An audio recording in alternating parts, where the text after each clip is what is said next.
Hi everyone, how are you all? So,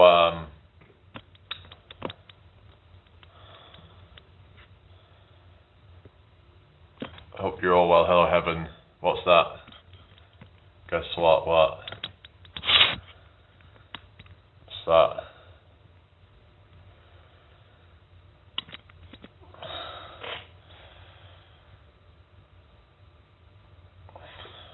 Let's play this a bit.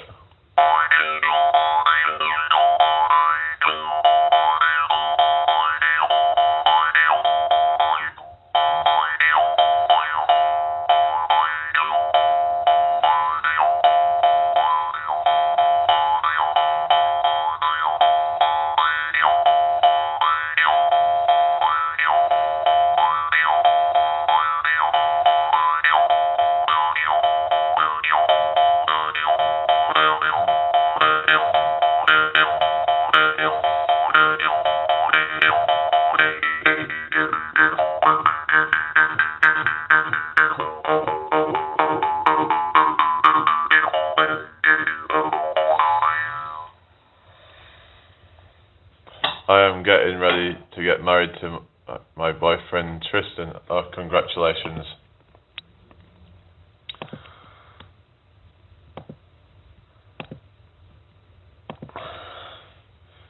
Yeah, that's good. Good luck.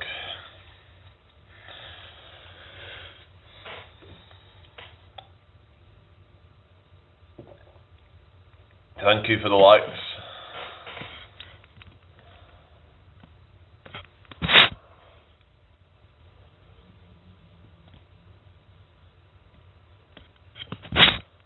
Yeah, we're alright, people. Hope you're all well tonight. And I'll be moving to Colorado. Oh, cool. Yeah. Hope that goes well then. Where you're at now. Anyway, welcoming 6 people that's joined. How you doing, everybody? Hope everyone's well.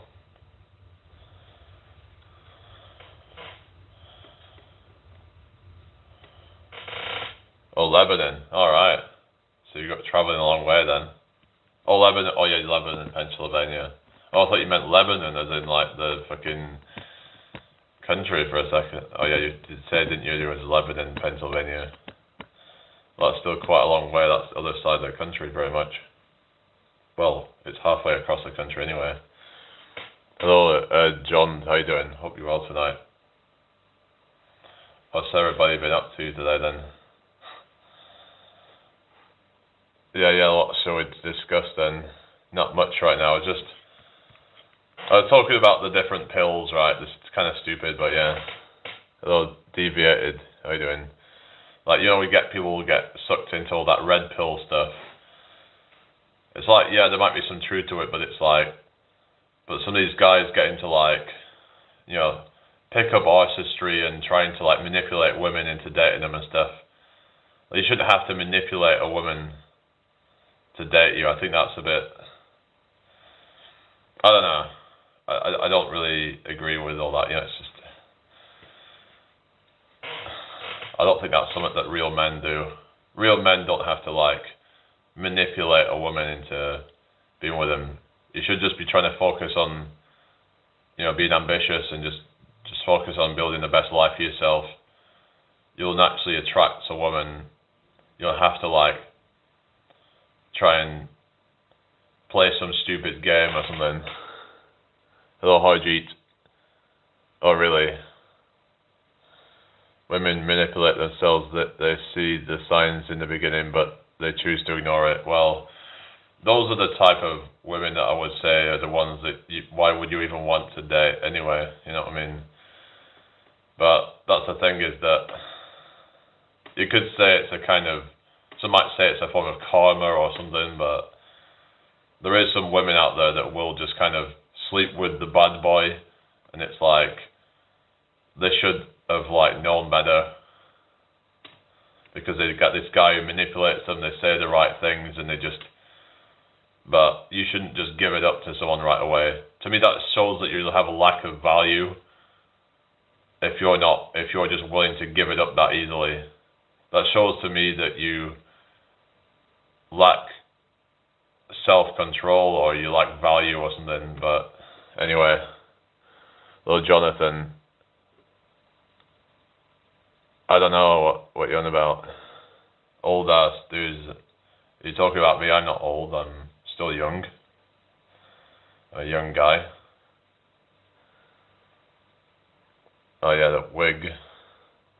Sometimes the lesson is honestly more important than the heartbreak because it evolves you to become a person. They should have known better though, I think. They should have known better than to get with them really. But I think a lot of it, you could say, comes down to, like, in some cases, a lack of a proper father figure. And I know I'm starting to sound like fucking Jordan Peterson now, but I do think he has a point on some of this stuff. Like, if some of these women growing up without a proper father figure, that these fathers might have, taught them a lesson about, kind of not getting into these stupid situations. And hello, Raphael. How you doing? I hope you're well tonight. Welcome to my live. Hope you've all had a great day.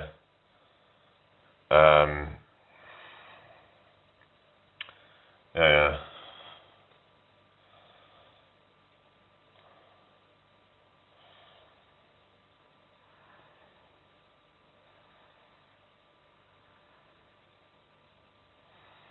Anyway, is everybody alright? Welcome to my live. Hit that like button, everybody. Thank you. I'm 30 years old.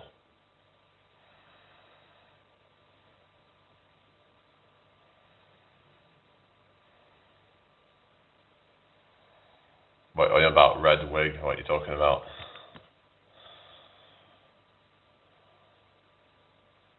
Hello, Cat Van. What are you on about? What's going on? I've got brown hair. I'm not ginger.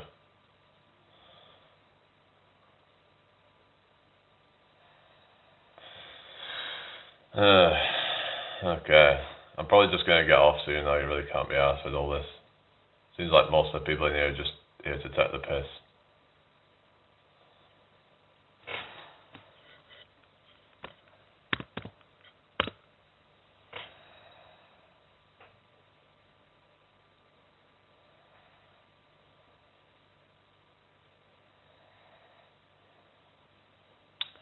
I don't know. But yeah. No. How's the country? What you mean? Hello, HS. How you doing? Hope you're well tonight. Welcome to my live, everybody. What are we going to talk about next then? So I was talking earlier about earlier today. Hello, Swedish meatballs. So basically, basically the thing in philosophy of not writing stuff down because it can lead to lack of, well, it's not philosophy, it's just like a kind of something that Socrates apparently taught, that relying on writings that can be limiting, it can cause you to like lose memory. Some call it like memory atrophy or something like that, where it's like if we don't use it, we lose it. If we try to memorize things, then our brains become kind of lazy.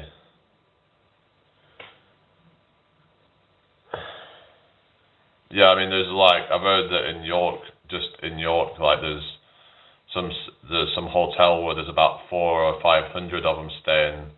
I'm like, what are you doing with? It's like, hello Ranjan, how you doing? Hello Ian. So basically, like, why are they having these people stay here, but then they're not like helping the homeless or something like that? It's just the priorities are all messed up, I think. It's not about being racist or anything like that. It's just that Yeah, it's just not good, is it?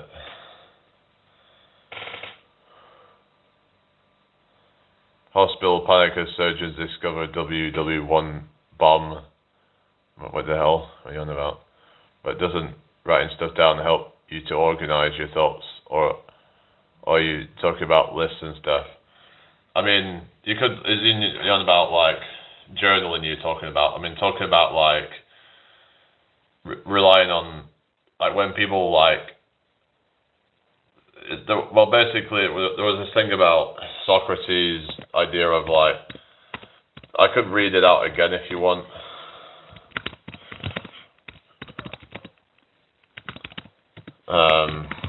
But like, this might be like some outdated kind of philosophy, well, whatever you want to call it. Would you call it a philosophy? I don't know, but no, I don't believe the Earth is flat now. Metal scream, oh yeah. Yeah.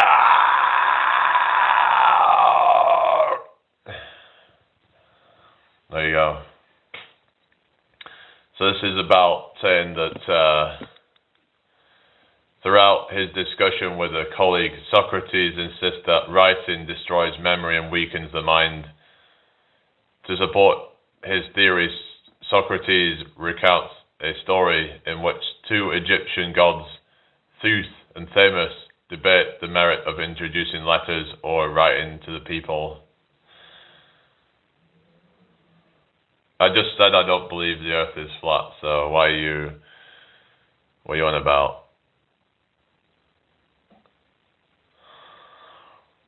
Lower pitch, yeah.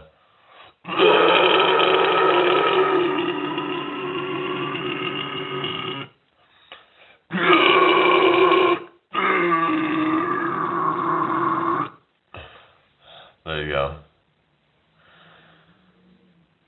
That was interesting about writing. What about the vocals or something? Do you believe that turd... What the hell? Anyway, that's interesting about writing. So basically, let's see, saying about it causes forgetfulness. It'll introduce forgetfulness into the soul of those who learn it. They will not practice using their memory because they will put their trust in writing. So we're saying how when people put trust in the writing of other people instead of trying to get wisdom from spoken word, then that can be limiting as well, because if it doesn't come with the full context, then whereas when you speak to somebody, they can try to defend their points, and or if you ask them questions, then you can sort of like, whereas it can be hard to really sort of, come up with any sort of every single counterpoint to like address all of that in a book.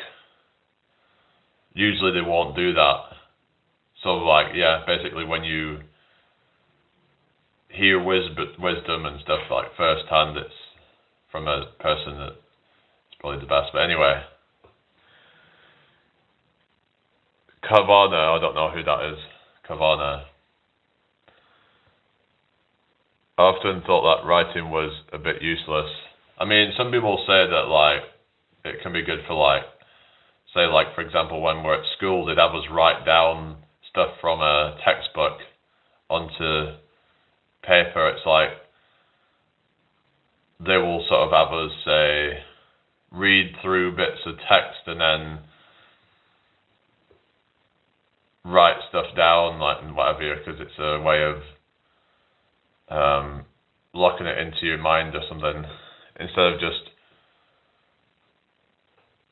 like reading it and then like not really absorbing the information. Nirvana, about them, band Nirvana you're talking about. But I'm still a cherry boy. I do believe there's someone, what you're saying, out there for me, but the fuck? What are you on about?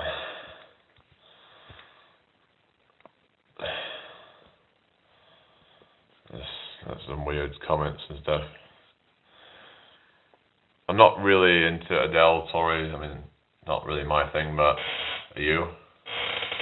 I mean, Kavana, 90s pop star, alright. Can make you feel good though. His song, I don't know, maybe I've heard it, but I don't recognise the name. The topic, well, we're just talking again about this thing of Socrates believing that you shouldn't write down things like,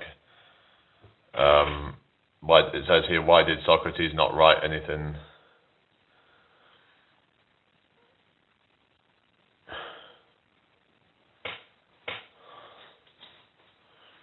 One very likely answer is that he claimed a lot that he had no knowledge, so there's nothing for him to write. Hello, Joyx. But some were saying that there was a different reason why he didn't write.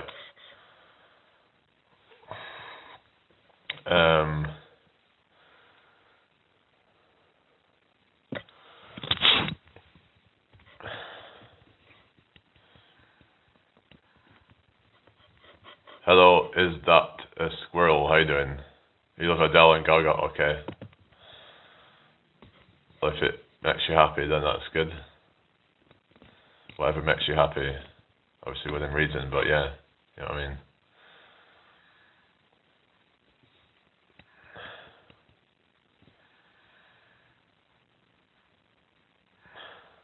But it says here, Socrates faulted writing for weakening the necessity and power of memory. So it's just talking about, yeah, I had some like pasta earlier. Socrates was a Greek philosopher. I just don't know much about him. I remember reading somewhere that he was a vegetarian or something. Was he? Let's have a look.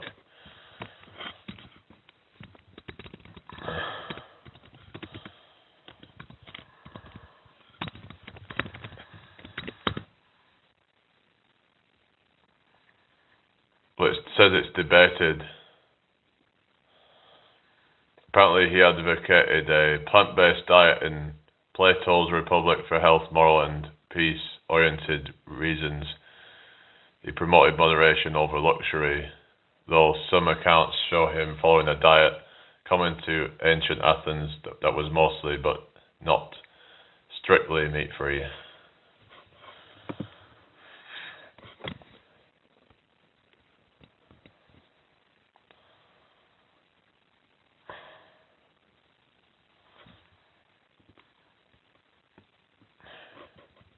Socrates asked questions for you to ponder, right? I think Socrates was the guy who irritated people with questioning them. Oh yeah, part-time vegetarian, oh yeah. How you doing, Annie? How's your day been? Yeah. Didn't expect to see you here at this time.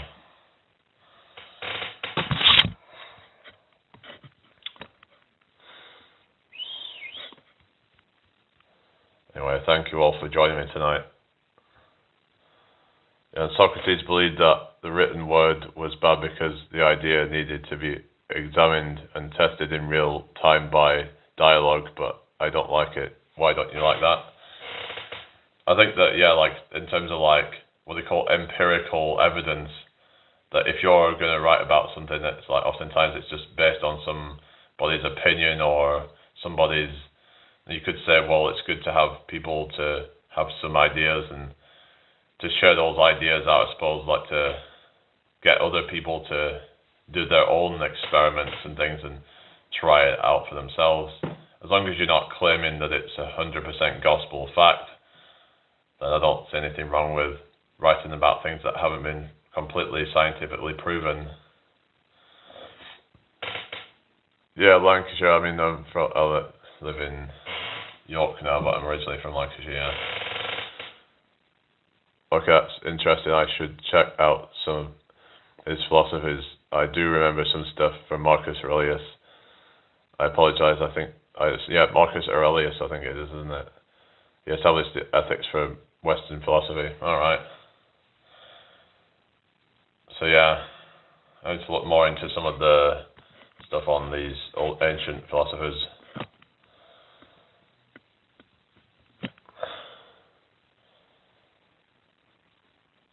I don't believe anything is gospel, fact, even gospel. Alright. Okay. Here we go. Scottish, you tell by bagpipe sound. Oh, really? Meditations by Marcus Aurelius. Alright. Is that about meditation or something, I'm guessing? What's the headliner here? What do you mean headliner? Makes me think of like a festival or something. The Lord Globe, Ian, his method was called Mezeutics, like asking a question to people to get the hidden truth rather than receiving information passively. Yeah, there's what you call the Socratic method, where you use basically you suggest things. I think is what they do. Socratic method. So this is the Socratic method. So the Socratic method is a dialogue-based teaching technique where instructors use relentless probing questions rather than direct instruction to challenge assumptions, encourage critical thinking, and lead students to discover knowledge or realize their own ignorance. Developed by the Greek philosopher Socrates, it transforms learning into a cooperative, active, and analytical process. So it's about kind of getting people to come to their own conclusions. It's as a way to kind of you could say the suggestion, but it's about kind of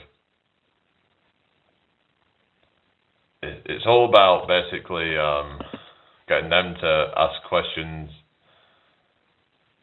is what you're trying to do, to be inquisitive and all that, yeah.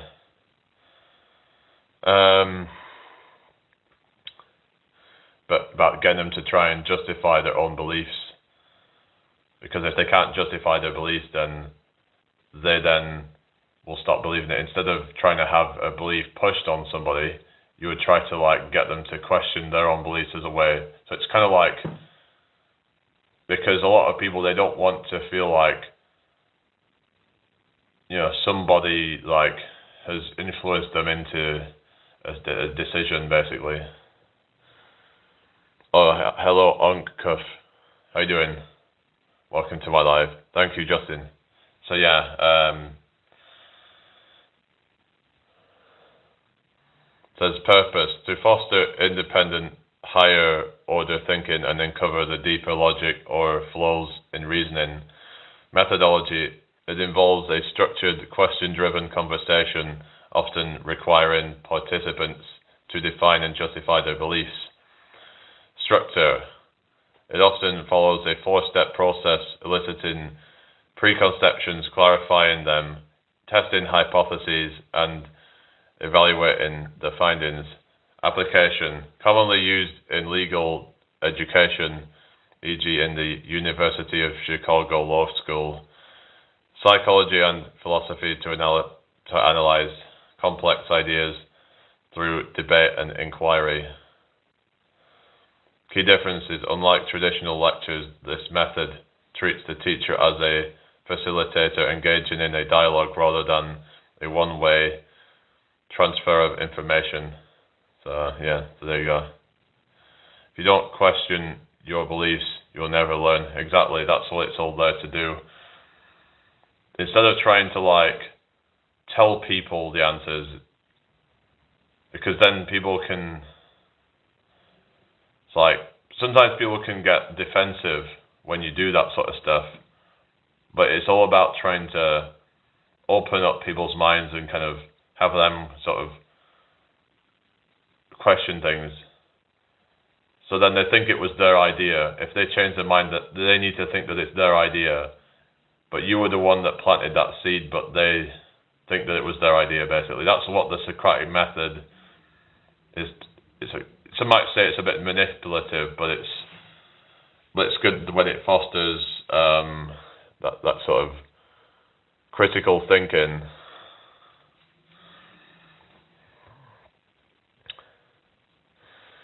Okay, hello Callum. Hello Award.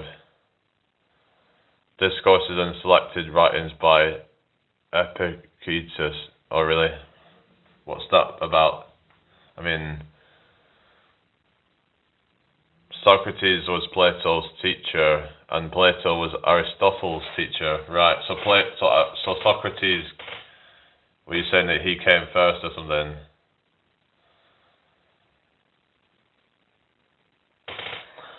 They're both. Oh, really? Good book to accompany meditations. Oh, really? Okay, well, thank you for sharing that. So is this one Meditations?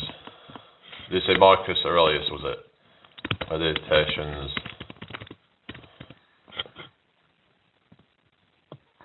So it's a book.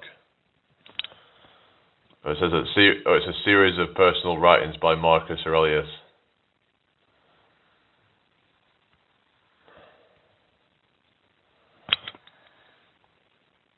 What am I talking about?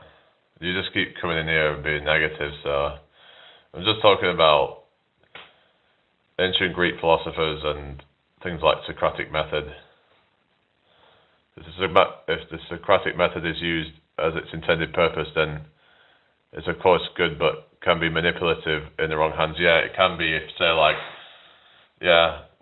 say people use it to try and plant ideas, like bad ideas in people's minds, if done in a misleading way.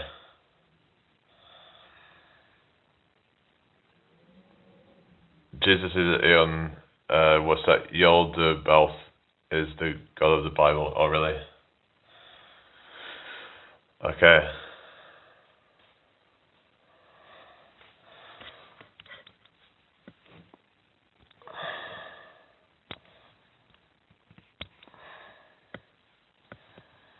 Alright then. So yeah. Let's get rid of all the negative crap, you know. Right, so a drink.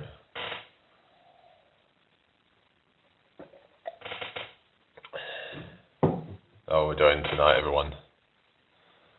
Yeah, I know they're just trying to be annoying, but they can do one, you know. Ain't got time for that. Ain't nobody got time for that, eh? Ain't nobody got time for that.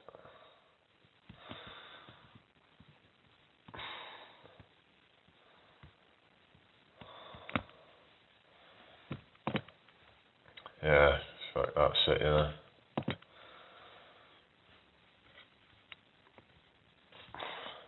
The reference, oh yeah. Yeah, that was a good reference, you know. Anyway. Everyone okay?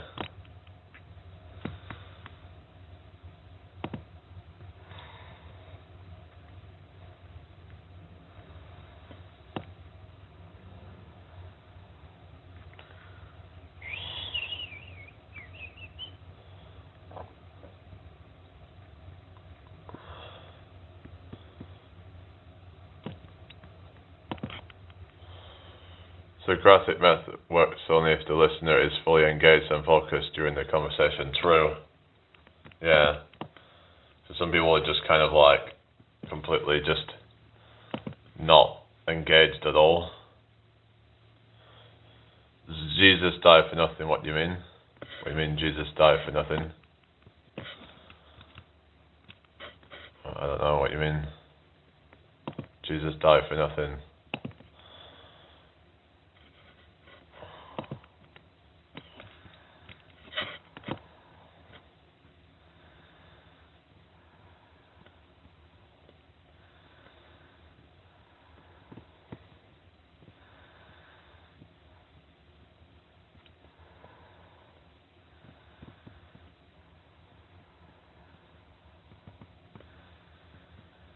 Hi, Louis Owen.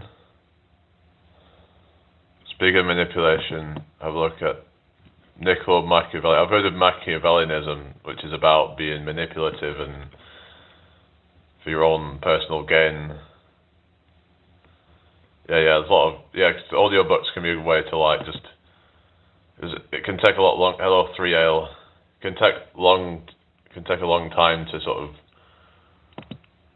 get through books sometimes. You know, it's like books are hundreds and hundreds of pages long and stuff like that. Just, yeah.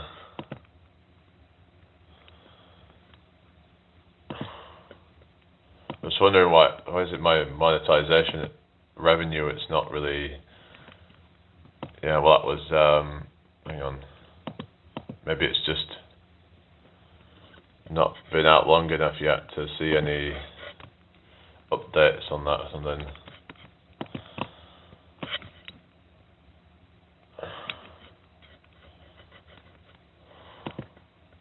Who are you talking to? Talking to you guys.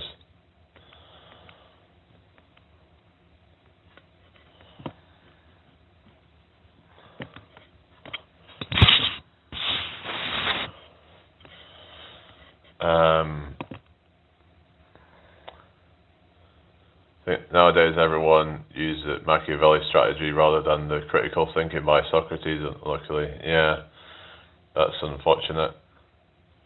But you could say that, I mean, that Socrates, a little clash, that, isn't it like, if they're using, they could use elements of Machiavellianism and Socrates is what I'm saying, the whole idea of manipulating somebody into questioning their reality. So it's almost like a form of gaslighting, in a sense. Is that... Anyway. Hello, reluctant, not seen you for a while. I'm from France, that I speak English, that I live in Austria. So, I mean, could you not be like someone who uses both the Socratic method and the other one at the same time? The Machiavellianism. Let's see what it says about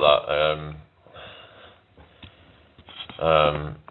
Using Socratic method and Machiavellianism at the same time. What's the book by Socrates I need to read? Well, I need to read more, to be honest. Hello, Will. How you doing? Hope you're well. Nice to meet you. Hit that subscribe button if you're new here. So it says here about using the Socratic method and Machiavellianism simultaneously involves employing probing, dialectical questions, Socratic, to manipulate or control situation for personal or strategic, again, Machiavellianism. While the Socratic method aims for truth and ethical understanding, the Machiavellian approach uses questioning to expose flaws, create dependency, or steer others toward a desired conclusion, often disguised as open inquiry. This hybrid approach, which some interpretations of Machiavelli suggest is used in The Prince, where the text acts as a Socratic dialogue involving a counselor and a prince, in which only the counselor speaks, can be described as coercive interrogation for strategic advantage. Key techniques in this combined approach: manipulative Socratic questioning. Rather than seeking objective truth, questions are structured to force the interlocutor, I don't know how you pronounce that, into contradictions that serve your goal. You guide them toward the correct for you conclusion. Strategic reflecting, paraphrasing another person's argument, not to clarify it but to distort it in a way that makes their position look weak or foolish. The mirror defense, reflecting on opponents' manipulative behavior back to them to shatter their confidence while appearing to be simply analyzing the situation, as Machiavellians often do. Socratic irony as disguise, using the guise of a humble, questioning student to hide a deeper agenda, a fox tactic, allowing you to gather information without revealing your own intentions. Examples in action: workplace power dynamics, Instead of giving orders, you asked, what do you think would happen if we tried option A? When you know option A will fail, forcing them to conclude that they must use your preferred option. Negotiation. You use Socratic questioning to identify a rival's assumptions about their own limits, then craft questions that make them doubt their value, making them more pliable. Persuasion. Using Socratic probing to make someone believe that a decision was their own idea, when in fact it was the only option left after you eliminated others. So this is what I mean, how some people can use it to manipulate people, and yeah. So it's a combined strategy of Socratic method and Machiavellianism. So basically a combination of the Socratic method and the Machiavellianism. Yeah. I mean, just go and look up Socratic method if you want to learn more about it. You know, you'll find resources about it. So it's called Socrates Socratic method. That's a little too simplified because the aims were different. Machiavelli wanted to educate the best prince. Socrates wanted to question themselves to find their own values. So but people use talk about Machiavellianism as a manipulative, cunning kind of person, because they talk about, you know, dark triad and all that, you know, that dark triad, the narcissism, psychopathy, and Machiavellianism.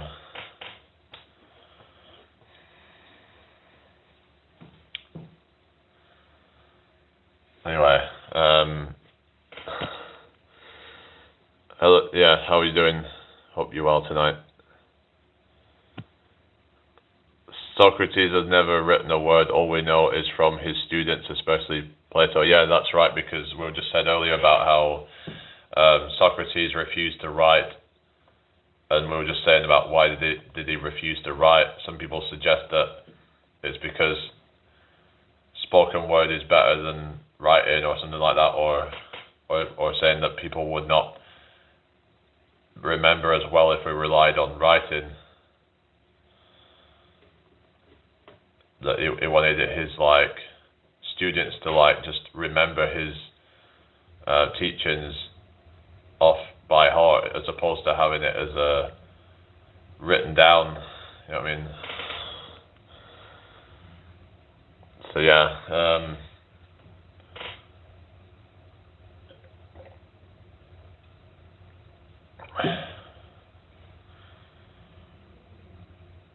But yeah, it's like a lot of things that can be used in a good way or a bad way. You just have to become smart and see when people are trying to manipulate you. I find it crazy to think what prop ego is in social media these days, but look what people do with their minds. I struggled in life, and I've had some thoughts that I don't think are completely sane. Yeah, no, social media can really fuck your head up. Yeah, that don't make sense. Sorry, mate, it's okay. No, expat. Maybe that what Socrates was dealing with is students just copying down texts and not retaining anything. That's what we were talking about with how, you know, is it really good to have them just write it? We need to make sure that they actually know it, instead of just writing stuff down and then forgetting about it. It's like, do you remember any of the stuff that you wrote down at school? Probably not very much. You probably forget it very soon after, you know. It might just go into short-term memory and then just you forget about it all. Platonism. I was thinking of platonic relationship. Has that got anything to do with that? Or platonic friendships or whatever they call it.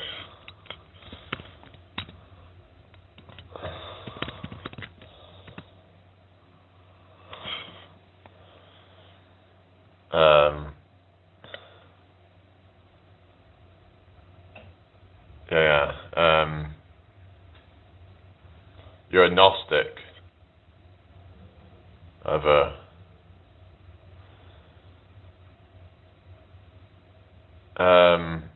Plato's theory, apparently, I was told to look into it the other day. Oh, really? Yeah, I don't know why these people keep going on about the microphone. I think they're just fucking around. Anyway, whatever.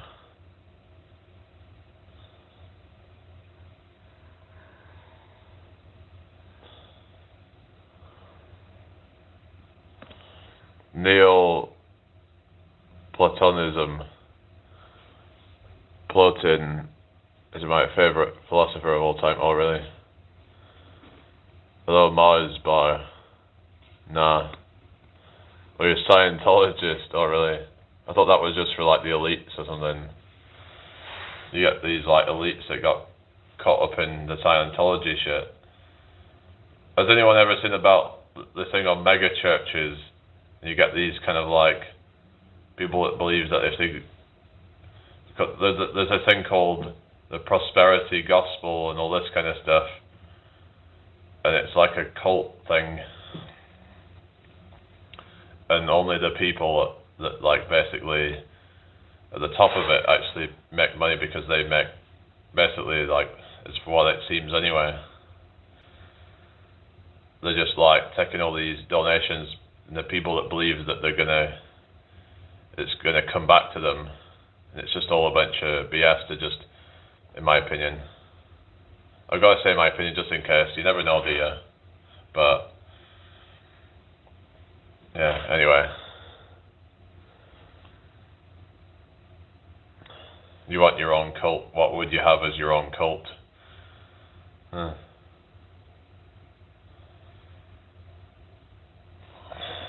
Yeah, what would your cult be if you had to have one?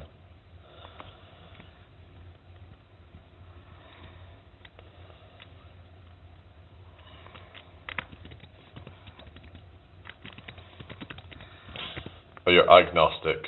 Not sure yet, just a nice community. Oh, really?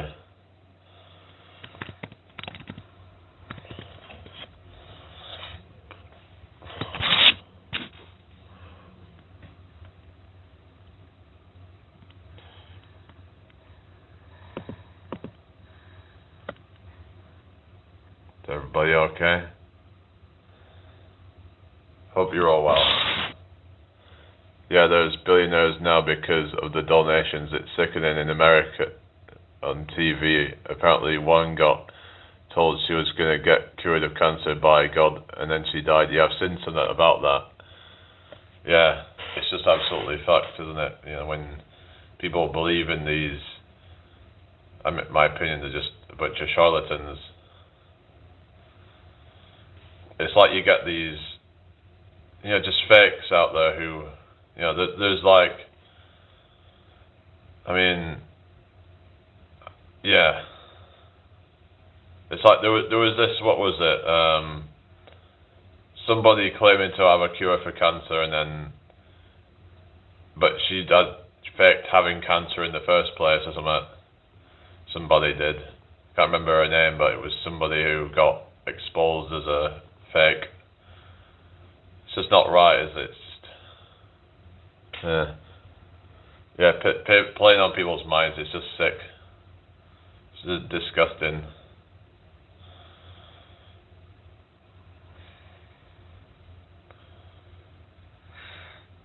Hi, Yoon, how you doing? Hope you're well tonight. These people should be ashamed of themselves, but probably not. I love both Gnosticism and agnosticism.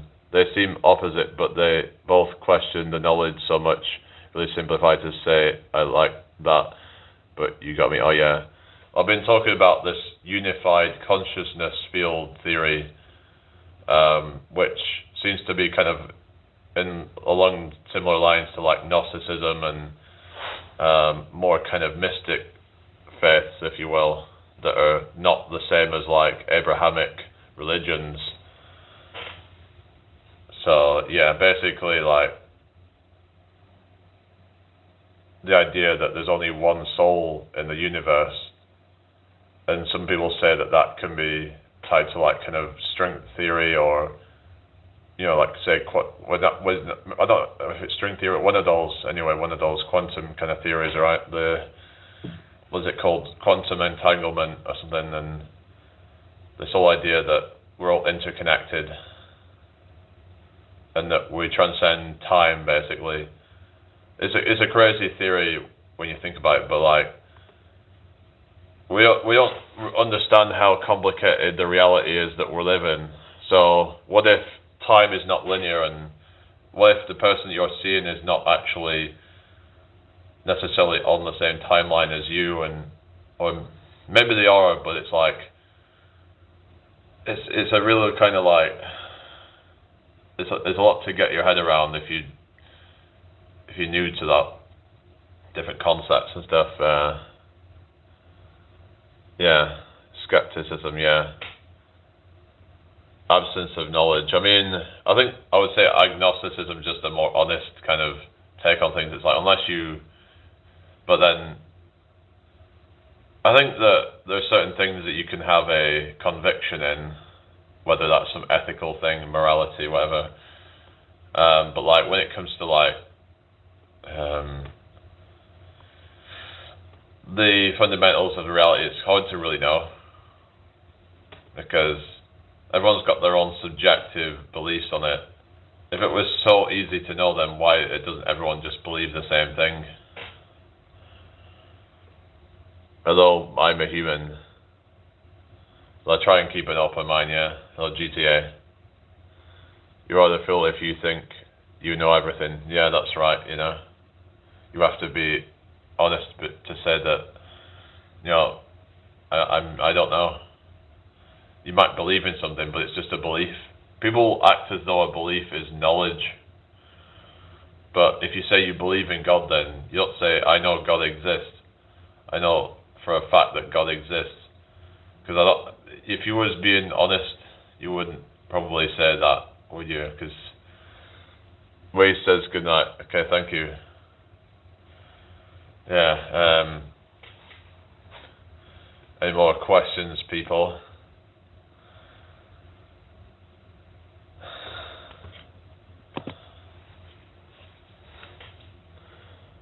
Well, the Bible bashers will definitely say that, though. Yeah. Yeah, they say that what do you mean that? Well, what they'll say that they know it's real, or that it's a belief, or correct. It's somewhat complicated. There are many celestial spheres. The planets are not what you think. What you mean, the planets are not what you think. Let's discuss the whole what whole black hole or something.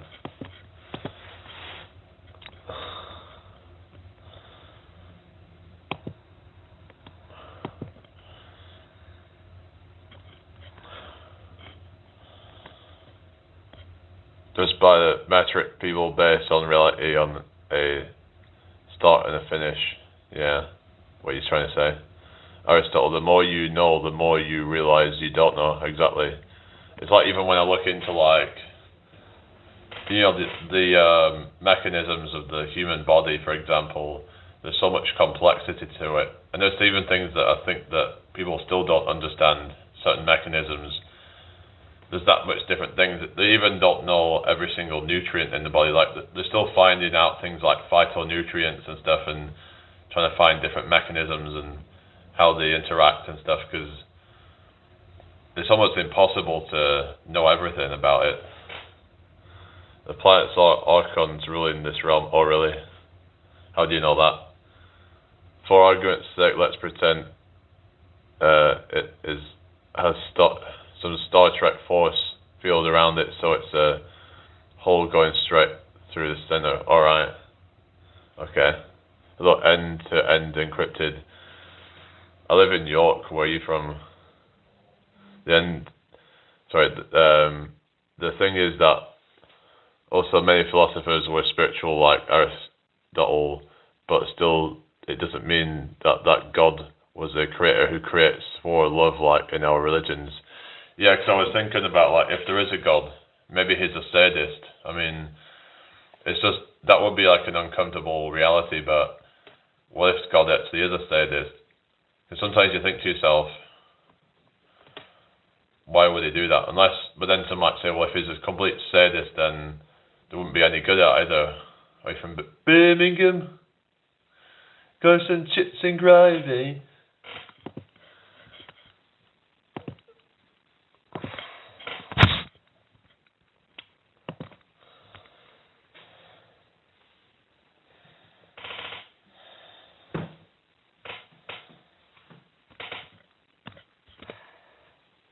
Probably just down a few more minutes and then I'm going to get going. I mean, eternity in hell, bit much in it. Yeah, no, that sounds like sucks that, you know. But if he's saying that he knows everything that's going to happen, then it just doesn't really make any sense. Like, how can you know if someone's going to sin, but then still not do anything about it? Because then that contradicts that if they're saying that God is all powerful, then he'd have the power to stop it. Or but he gives them free will. But if he knows what they're going to do, then doesn't that make him psychotic then? Hello, the MMA Unk, how you doing? Hello, Stargazer, how you doing? So, like, the God of the Bible just doesn't make any sense to me. But that doesn't mean that there isn't a creator. Our mission is worship him, our reward is his paradise. I mean, so he puts people through punishment in hell or something, or whatever, and like, I don't know. Well, God could be a rational principle rather than a person, like many philosophers used to think, or it could be a mix of both. But anyway, doubting is the key. It makes us also more tolerant. Okay, yeah. Let's say, you know, if you can't doubt something, then it's like, then that's just a dogma then, isn't it? Middle name, Lee actually, but I never really use it, because, yeah. Because it makes me sound like Jamie Lee Curtis, or something. I mean, I don't really agree with you with that. It's like, but it's like, if God can give us free will, but then know that we're going to sin, why let us do it then? But then how is that really free will then? We might not ever figure it out. That's why it's called the Great Mystery, yeah. I'm kind of more resonating with the idea of one consciousness, and that maybe all the bad is just to do with the limits of like imagination and your mind, basically. Like, there are certain fundamental limitations of reality, and that's why there is basically the illusion of scarcity, because the mind creates scarcity. But perhaps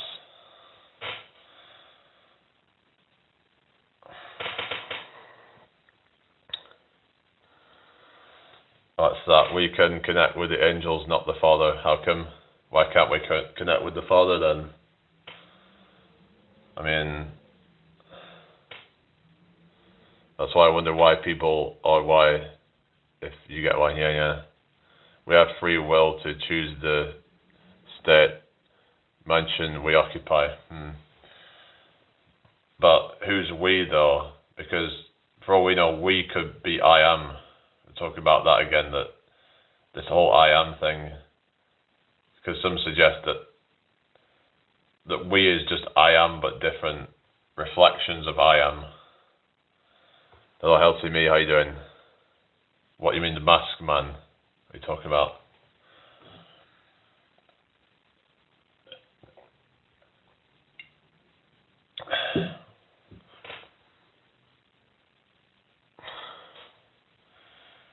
Still in like 5 more minutes, guys.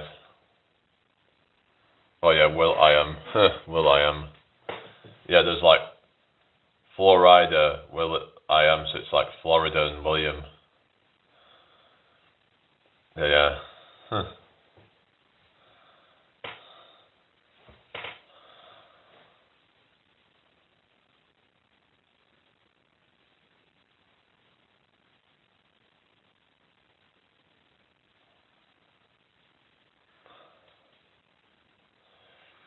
Anyway.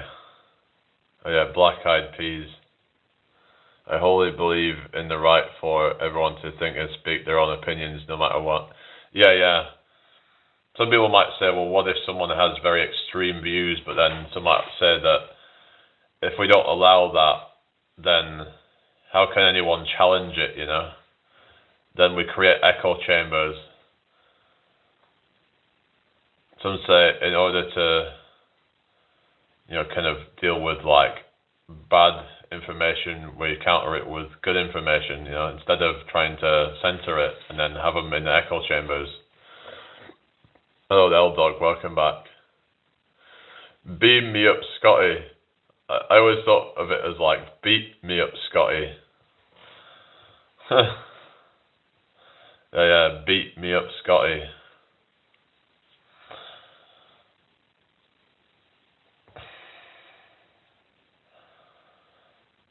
Anyway.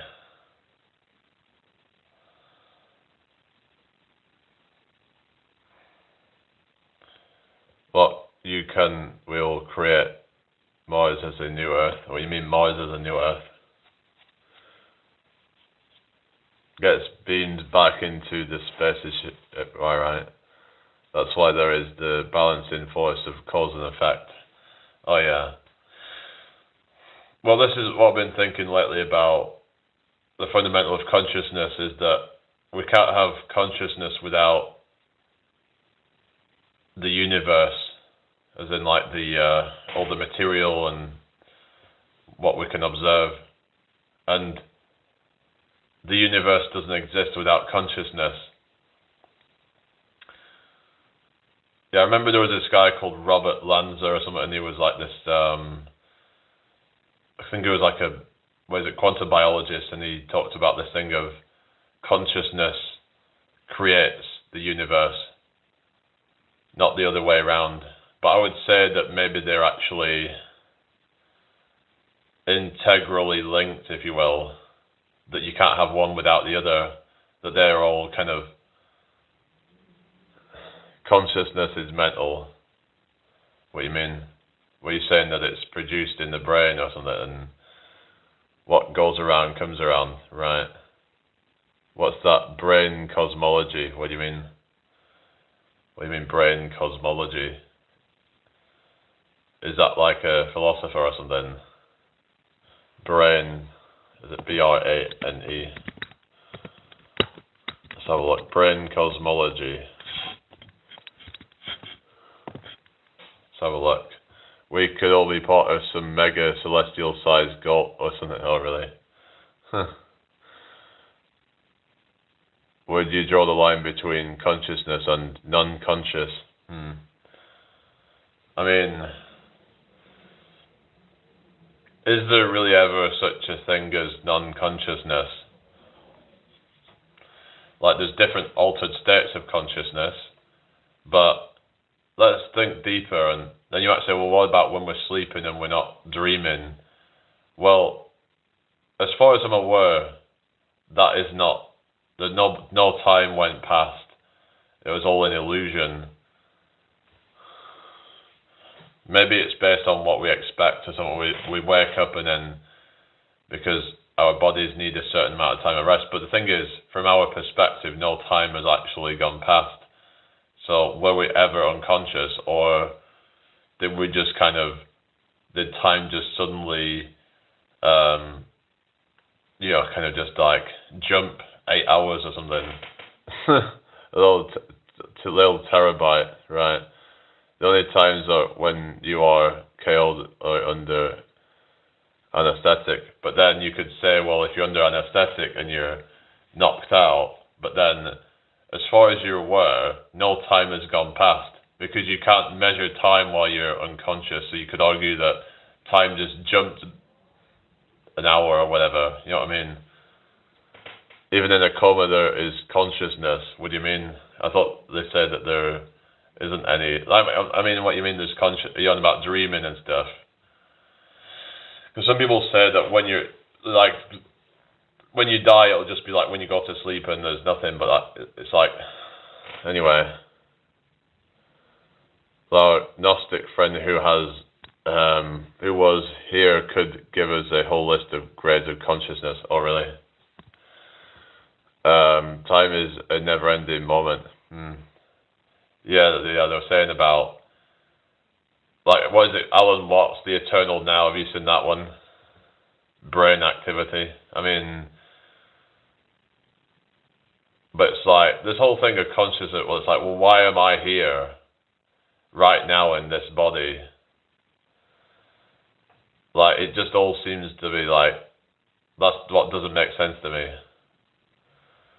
So, all this time went past, and it's just now that I come alive into this body. Why did I not come alive in someone else's body? Hello, how you doing? Yes, dreaming and awareness of other dimensions, right? So that's what you believe. Oh, thank you, Retro. What do you mean, why anything? What do you mean? One man's enlightenment is another man's psychotic episode.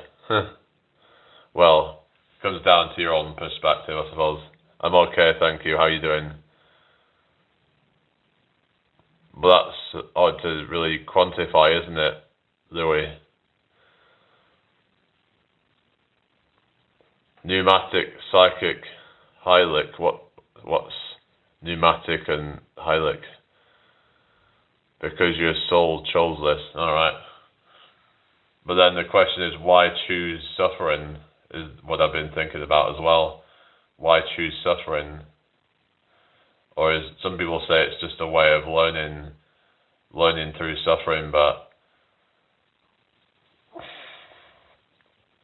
if we are more advanced, if we're part of some more advanced, like, soul or whatever, why is there a need for duality to exist? Because this is something I was looking at earlier, where some question the idea that why does there need to be an opposite in order to experience good? Is that not something that we can experience? Like, we experience endorphins, we experience happiness based on your hormones and stuff. You know, you feel certain hormones. What I'm saying, why didn't God just create a world where we'd always be feeling bliss 24/7? Like, if the God of the Bible is true, then why? Suffering is subjective. But, like, if you're in pain and you're in agony, that's not subjective. Like, if someone, like, is, let's say, has arthritis, for example, like, I don't think there's anybody in the world that would find that pleasurable. What you mean when you say suffering is subjective, I mean, everyone is going to find that suffering if they have to go through that every day and deal with those pains and that aches and whatever all the time, you know. The first Matrix was designed to be a paradise. Human beings couldn't accept the programming. People have different pain threshold levels, but the thing is that why even have that in the first place? Now, some might say that we created pain as a way of, as a sort of like a warning system to, like, stop us from getting, like, into, like, sort of dangerous situations. Like, if you fall off a wall a few feet and you're going to hurt yourself, you're going to bruise yourself, cut yourself, whatever, graze yourself. I mean, so that'll be like teach you a lesson. Okay, I've got to be careful. I've got to look where I'm going. So you could say that it's like a signal to, like, keep you safe. Depends how you cope with it. I remember someone was saying that 68% of pain is mental or something like that. I'll have to look into that, actually. See if there's any truth to that quote, that whatever. Psychological, but let's have a look and see if there's that.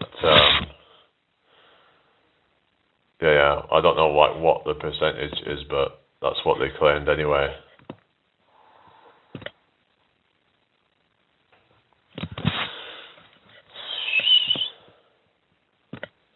It's like you've got things like the nocebo effect and stuff like that, where when you anticipate pain, you're more likely to experience it. Pain is weakness leaving the body low. Well, that sounds like the kind of David Goggins kind of mindset on it, but it's like, but suffering is something that's like, we shouldn't have to accept that, you know. Mastering your state and learning alchemy, alright.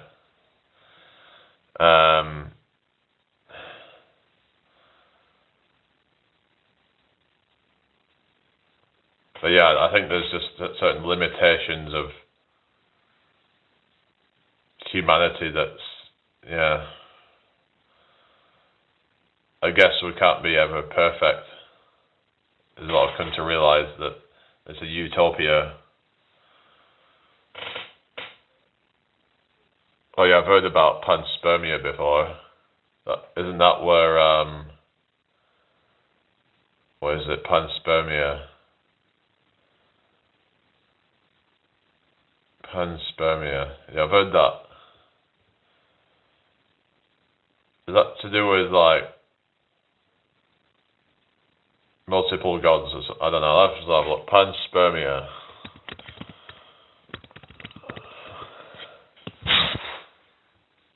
What is it? Life exists throughout the universe, distributed by space, dust, meteoroids, asteroids, and comets, suggesting life on Earth may have originated elsewhere. Oh yeah, I've heard that theory before. That the theory dating back to Greek philosopher Anaxagoras proposes that microorganisms can survive the harsh conditions of space and transfer between habitable bodies.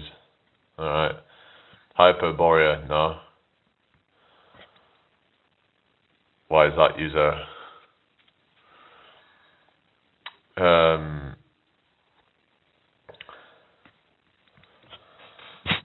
Anyway, I'm going to be getting off in a sec, guys.